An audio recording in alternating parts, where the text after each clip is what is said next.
इतिहास अभ्यासकार इंद्रजित सावंतांना धमकी देणाऱ्या प्रशांत कोरटकर यांना तात्पुरता दिलासा मिळालेला आहे आणि प्रशांत कोरटकरांना 11 मार्च पर्यंत अटक न करण्याचे आदेश सुद्धा कोर्टाने दिल्याचं पाहायला मिळालं। त्या संदर्भात आज प्रशांत कोरटकर पत्रकार परिषद घेण्याची शक्यता आहे आणि कोरटकरांविरोधात बऱ्याच संतप्त प्रतिक्रिया सुद्धा उमटलेल्या होत्या। कडक कारवाईची मागणी होत होती।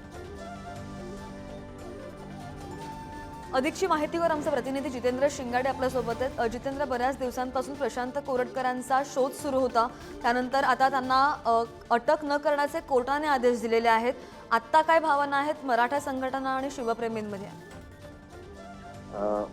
श्रद्धा, आपल्याला माहिती आहे की इतिहास संशोधक इंद्रजित सावंत यांना धमकी आणि शिवीगाळ प्रकरणी प्रशांत कोरटकर यांच्यावर कोल्हापूरमध्ये गुन्हा दाखल झालेला होता। त्याचबरोबर राज्यात अनेक ठिकाणी म्हणजे नागपूरसह कोल्हापूर असेल किंवा पुणे असेल अनेक ठिकाणी मराठा समाज आक्रमक झालेला होता आणि आंदोलनही केलेलं होतं। त्यानंतर प्रशांत कोरटकर हे नॉट रिचेबल होते आणि पोलीस त्यांचा शोधही घेत होते। अशात आता प्रशांत कोरटकर यांना कोर्टाचा दिलासा मिळाला असंच म्हणावं लागेल, कारण कोर्टाने 11 मार्च पर्यंत त्यांना अटक न करण्याचे आदेश दिलेले आहेत।